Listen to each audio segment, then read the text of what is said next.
हा बोला. महोदय, एक पॉइंट ऑफ इन्फॉर्मेशन द्वारे एक माहिती मला घ्यायची आहे. संसदेचं पण अधिवेशन चालू आहे आणि या संसदेच्या अधिवेशनामध्ये देशाचे गृहमंत्री यांनी काल भाषण करताना सभागृहात बोलताना डॉक्टर बाबासाहेब आंबेडकरांच्या विषयी काही भूमिका व्यक्त केली. सभापती महोदय, नियमाने सांगा. सभापती महोदय, एका सभागृहातून दुसऱ्या सभागृहात घेता संसदेमध्ये मी देणार नाही परवानगी. डॉक्टर मी बाबासाहेब परवानगी आंबेडकरांच्या नाकारते विषयी तुम्हाला. डॉक्टर बाबासाहेबांबद्दल आम्हाला अतिशय आदर आहे, परंतु एका सभागृहाचा उल्लेख दुसऱ्या सभागृहात करता येत नाही, हा नियम आहे आणि त्या नियमानुसार मी तुम्हाला परवानगी नाकारत आहे. चला, मी परवानगी नाकारते. चला पुढे. माननीय मुख्यमंत्री, प्लीज प्लीज प्लीज खाली बसा. नाही, मी तुम्हाला सांगितलं, अहो बाबासाहेबांबद्दल आम्हाला पण प्रचंड आदर आहे, पण लोकसेवेचा उल्लेख करता येत नाही. नियम विचारायचं कुठे? नियम, अहो विशेष उल्लेख कुठे आहेत ते? हा काय देतोय?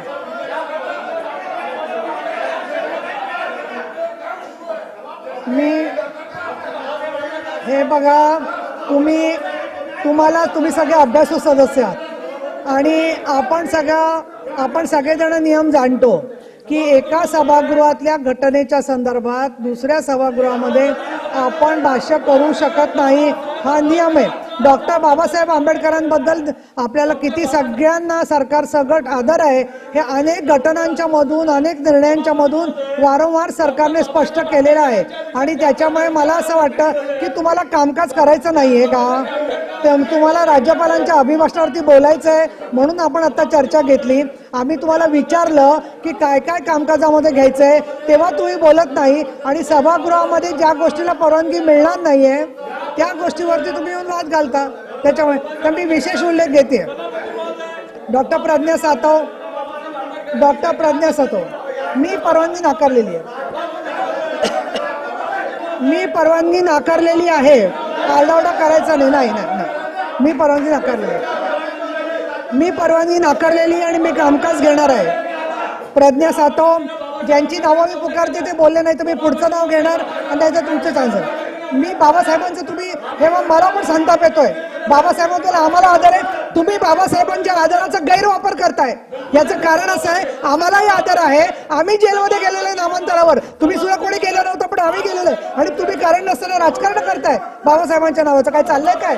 असं नाही करायचं. लोकांच्या भावनांच्या वरती तेल ओतू नका आणि ह्याला राजकारण म्हणत नाही. सकाळी आल्यापासून तुम्ही जे नियम माहिती आहेत ते तालिका सभापतींना विचारता की नियम काय सांगा. काम करायचं नाही, पराभवाचं तुम्हाला शल्य लपवायचं असेल तर तुम्ही बाहेर जाऊन आंदोलन करा. हे काय चालवलं नाही. चला, ॲडव्होकेट निरंजन डावखरे पुढचा विशेष उल्लेख, त्याच्यानंतर शशिकांत शिंदे. मी सगळे पटलावर ठेवणार विशेष उल्लेख, कारण डॉक्टर बाबासाहेब आंबेडकरांच्या नावाचा गैरवापर करणं हे मान्य नाही आहे आणि आता मी नेम करते त्याच्यामध्ये. श्री ज्ञानेश्वर म्हात्रे, श्री किशोर दराडे. मी आज बंदही करणार नाहीये, कारण बाबासाहेबांसाठी बंद केला असं चुकीचा मेसेज तुम्हाला बाहेर द्यायचा आहे. नाही. जयंत आसगावकर,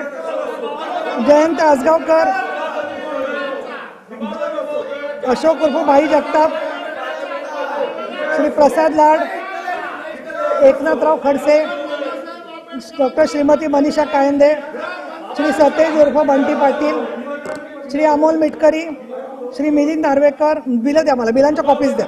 चल, बिलं घेते मी.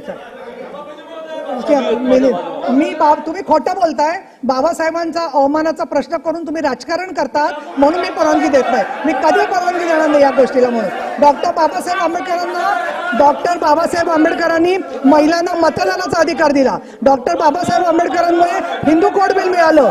त्याचप्रमाणे ते हिंदू कोडप्रमाणे समान नागरिक कायद्याचा उल्लेख सातत्याने मोदी साहेब आणि अमित शहा करतायत. डॉक्टर बाबासाहेब आंबेडकरांमुळे अनेक कुप्रथा केल्या, याच्यामुळे त्यांच्यामुळे आम्ही इथे सभागृहात आहोत. आमचं सुद्धा आयुष्य आम्ही बाबासाहेब आणि महात्मा फुले यांच्यासाठी समर्पित केलेलं आहे. अशा वेळेला तुम्ही चुकीच्या नियमानुसार सभागृहाची आणि जनतेची दिशाभूल करताय म्हणून नाही देणार परवानगी. त्याच्यामुळे एका सभागृहाचा करता येते उल्लेख तुम्हाला माहिती आहे. अमोल मिटकरी, श्री मिलिंद नार्वेकर, श्री सुनील शिंदे, श्री सदाशिव खोत, श्री सतीश चव्हाण, श्री अंबादास दानवे, ॲडव्होकेट अनिल परब, श्री सचिन अहिर, श्री सत्यजित तांबे आणि अमित गोरखे या सगळ्यांचे विशेष उल्लेख आता पटलावर ठेवण्यात येतील. त्याच्या बोलायचा प्रश्न नाहीये. परवानगी दिलेली नाहीये तर नाही परवानगी देणार नाही, कारण मला सभागृहात तुम्ही सांगितलं नाही. मी गटनेत्यांच्या मीटिंगमध्ये तुम्हाला 10 वेळा विचारलं तुम्हाला काय विषय मांडायचा आहे, तरी तुम्ही विषय मांडला नाही. असं तुम्ही असत्य वर्तन केलेलं आहे. मला विषय सांगितलं असतं तर मी एखाद्याच परवानगी सुद्धा दिली असती. दानवे साहेब तुम्ही अर्धा तास होता तिथे गटनेत्यांच्या मीटिंगमध्ये, त्यावेळेला तुम्ही का सुचवलं नाही की ह्याच्याबद्दल आम्हाला बोलायचंय म्हणून? तुमचा तो अधिकार आहे, हे ठीक आहे, पण ते चुकीचं आहे. चला, प्रभारी मंत्री विधेयक क्रमांक 11 प्रभारी मंत्री 2024 से विपवी क्रमांक 11 महाराष्ट्र सार्वजनिक विद्यापीठ दुसरी सुधारणा विधेयक 2024 विचारात घेण्यात यावे असा मी आपल्या अनुमतीने प्रस्ताव मांडतो. प्रस्ताव असा आहे की सन 2024 चे विधान परिषद विधेयक क्रमांक 11 महाराष्ट्र सार्वजनिक विद्यापीठ दुसरी सुधारणा विधेयक 2024 विचारात घेण्यात यावे. त्यांचे मोशन आहे. सन्माननीय अंबादास